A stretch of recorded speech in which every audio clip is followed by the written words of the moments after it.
Hi, this is Sive Morten with the daily update on EuroFX. I post my exclusive market overviews with the key political and economical events, charts and important levels on the ForexPeaceArmy.com forums weekly.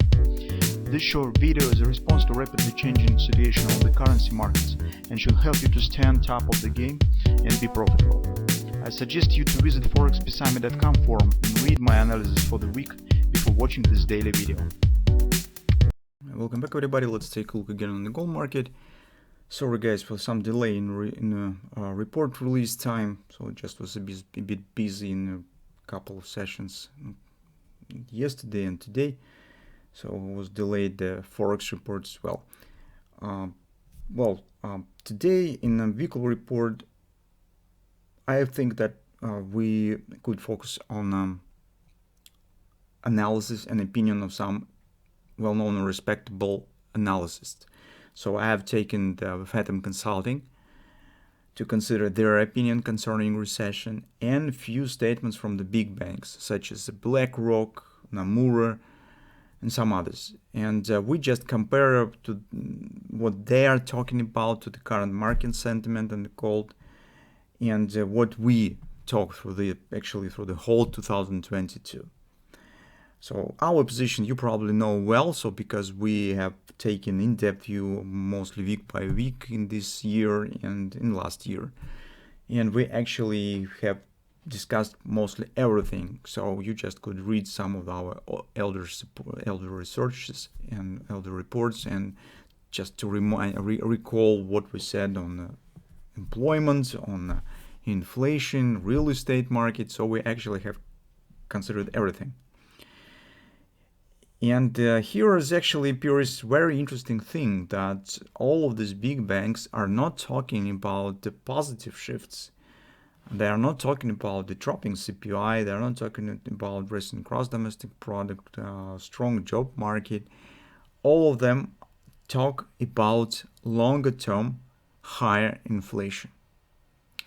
And that actually they talk about them isolatedly. So separately from each other. And if we combine what the big banks tell and what the Fathom Consulting think, it's well, surprising, or maybe not surprising. It in general agrees with what we think, but we provide you our opinion with much more details, because this is our opinion. There is a bit more, well, it's a bit shorter opinions of just in a few sentences, but it becomes clear that they mostly expect the same thing. And that leads us to some conclusion concerning the Fed performance and with the thoughts about the gold market. So you could read it, and this time report is very small, not really extended, so you could read it really fast. But I think that it was really interesting to take a look what other banks and really big analysts think about the current situation. So speaking about the technical situation, what we have on the charts, I will not repeat everything what I said about the overbought level on last week. Just remind you that the overbought, it's not the pattern and the condition of the market that breaks the sentiment. It makes no impact on the sentiment of the market, but it prevents market from the further upward action. So it just stopped it for a while. But since we have overbought on the monthly chart, this is, I would call it a soft power that intends to hold prices at some fixed level, or even to trigger moderate pullback. It depends on the bullish activity. So if the buyers will be very strong, it's probably market could just stand stable. But if they're not very strong, so it's actually might be some pullback. That's why you have to be prepared for a bit choppy action, because in any possibility buyers will try to push prices higher, but overbought again and again will prevent further continuation. To let market break the overbought and just keep going higher, something really outstanding should happen, especially on the monthly chart. So it should be either big political event, some geopolitical really drastic shifts, or something of that sort. So we currently do not consider it. It's just because this is, well, some kind of the force majeure. Speaking on the technical side here on lower time frames, we could confirm the same thing, that we are not considering taking any new long position by far on the daily chart, on the daily and above, on the daily, weekly, and monthly chart. And now starts watching for a possible pullback. The nearest destination point that might be achieved seems around 19 even. So we have the long-term inside trending line. As you can see, it works perfect as support and as a resistance, and probably will work as support again. Besides 19 even, accompanied with the daily oversold level. So that's why we consider this a possible floor for a gold performance on a coming week. That's what we could get from the daily chart. Trend here has turned bearish.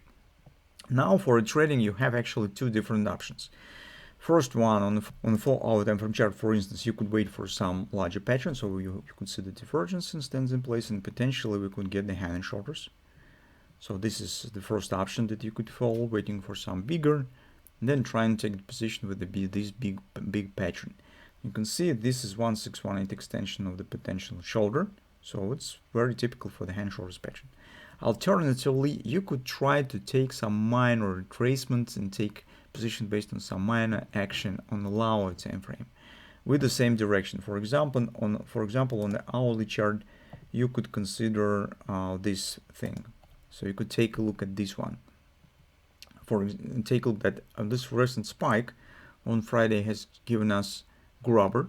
It's bullish grubber, which suggests the taking out of this stuff. It means that upside pullback probably will be compounding. And this is not the surprise, especially if we'll take a look at the upside performance and its strength that we've gotten last week. So it means that gold probably will try to make here this strong, deep upside pullbacks. One of the levels that we could consider is around 1940. Why? It's because here might be some minor butterfly to be formed right around the 618 resistance. It's 1937. Butterfly target 1939.88, relatively close to the 618 pullback.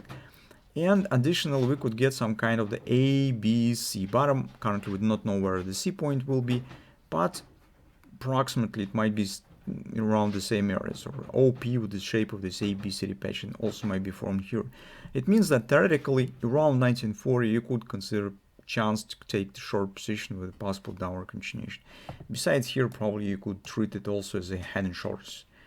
On the hourly chart, an appearing of the top of the shoulder around 1940 is also perfectly agrees to the previous supposedly left arm right here. So actually, if I don't miss something, we probably have discussed this on Friday on this pattern as well. So these two approaches that you could follow, choose what you like more. On the intraday charts, it is possible to take the long position. It is not contradicted to monthly overbought or something of that sort. But you could do this, well, with the targets that not exceed the previous top, because market at overbought and maximum target that you could consider is just the previous tops. That's what you could consider. But and second condition is that you could do this only if the daily trend will turn bullish once again. In this case, it is possible. In other cases, well, it'd be tricky, or it is possible on a very low, on a lowest time frame, such as 15-minute chart, probably 5-minute chart, and when the 4-hour time frame chart will be bullish. In this case, it is possible, but this is already the scalp trading. That's why we are not considering it right now. So that being said, two ways of possible position taking. Choose what you like more, and for taking position on the higher time frames, on the daily and above time frames, we have to be patient and wait when the market will abandon the overbought condition on the monthly chart.